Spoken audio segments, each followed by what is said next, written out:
I want to start off by saying I love Chris Pratt. I have ever since Parks and Rec. Actually, I have ever since I saw him in Take Me Home Tonight, which came out mid Parks and Rec, but it was shot, I think, before Parks and Rec even did. It was shot in 2007, released in 2011. Fun rom-com. He was the bad guy. He was great. And I've always been a fan of Chris Pratt ever since. And Yvonne Strahovski, yeah, she's, you know that list of 5 people you can sleep with and your spouse doesn't get upset at? She's on my list. But been a fan since Chuck. And I've always liked her work. And so apparently they're closing this deal to co-star in a movie, and this is Paramount, called Ghost Draft. Not the most engaging title, not the most engaging plot, because there's not much there for it. But at the same time, what we're looking at here is a very, well, let's just go into this together. So last month, Variety reported that Yvonne Strahovski was in negotiations to star opposite of Chris Pratt in a science fiction war movie called Ghost Draft, directed by Chris McKay, who did the Lego Batman movie at Skydance and Paramount. Now, Skydance has a deal with Paramount, an overall deal with them. I mean, but look at the talent behind this. You have Chris Pratt, who worked on Jurassic World, Guardians of the Galaxy, the last couple Avengers films. People know him in general. People like him in general.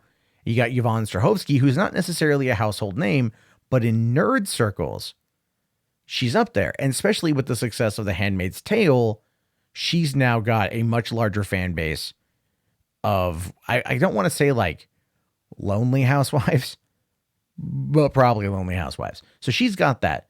And coming in from Chris McKay having done the Lego Batman movie, because he was supposed to do, I think, a Dungeons and Dragons film. And I know he was attached to do Nightwing at some point. This is going to be an interesting film. Now, she's going to play the character Pratt meets in the future, who has a connection to his past. Because, we've never seen that before, right?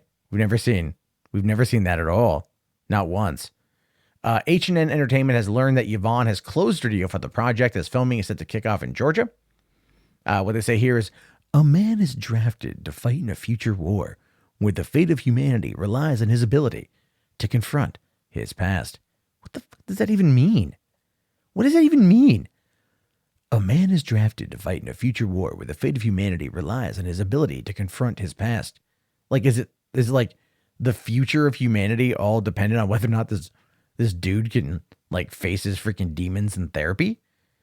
That would be interesting, right? A mental war. I don't know. It's this Ghost Draft. There's got to be a working title. Anyway, it's set to begin production September 18th in Atlanta. And then we'll wrap on October 30th. This is a very quick turnaround, only 7 weeks or 6 weeks. So probably not a lot of, either they're going to be shooting a lot of soundstage.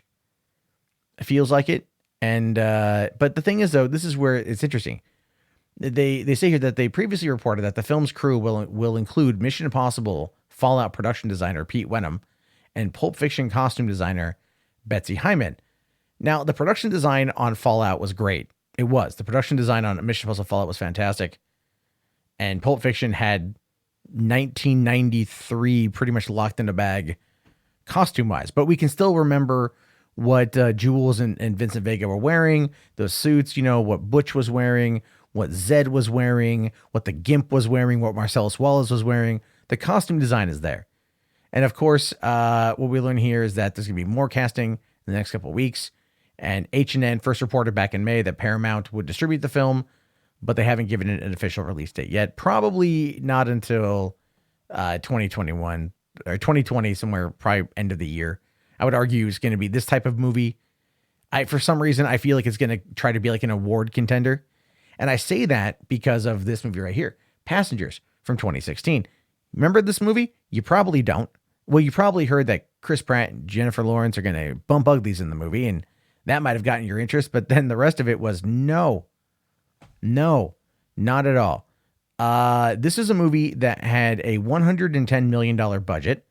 And if I recall correctly, Scarlett, Jennifer Lawrence got paid like $27 million to be in the, she's like the highest paid actress in Hollywood at this point in time. And so out of that budget, a lot of it went to Jennifer Lawrence and a lot of it went to Chris Pratt, who was coming off of the success of Guardians of the Galaxy and everything else in Jurassic World. And they wanted this to be an awards contender. That's what they really went for here. And sure, it did $303 million worldwide off of a $110 million budget, but that's still not enough to consider it a success. And it wasn't necessarily well received, critically speaking. And this is a movie that came out in the Christmas time of 2016, expecting to be that big push and that big budgeted film that's going to, win all the awards, and did nothing. It did nothing. It dropped not with a bang, but with a whimper, because it was just a bad movie. And that's the vibe I get out of Ghost Draft. It's like, look, here's the thing. You've got Chris Pratt coming off of Endgame, right? He's going to be going into Guardians of the Galaxy Volume 3. They're doing Jurassic World 3. This dude literally is at the top of his game franchise-wise. And he's doing this small movie about a man who has to save our future by confronting his past. That's the laziest log line I've ever fucking heard. You wonder why Hollywood's out of ideas? This honest question for you right now. Do you think that this is a movie that would be in the in the trash, or like on Netflix or in theaters? Because the description alone makes me think it's going to go to Netflix. Right? This is going to be one that Paramount's really known, by the way, for selling movies to Netflix. Annihilation and the Cloverfield Paradox. This feels like another Cloverfield Paradox, where they're going to be like, all right, we have this great idea. We're going to drop $50 million to make it. It's going to be a low budget award contender. And then they're just going to drop it on Netflix because it's cheaper, because nobody's going to want to see a movie like this. It doesn't matter who it is, but this could be a big move for Netflix, because you have Chris Pratt leading a film like Sandra Bullock with Bird Box, Will Smith with Bright, Ben Affleck, Triple Frontier, although that one didn't do as much as they wanted it to, but like De Niro and The Irishman, all those other things. Yeah. This one's going to Netflix. Mark my damn words.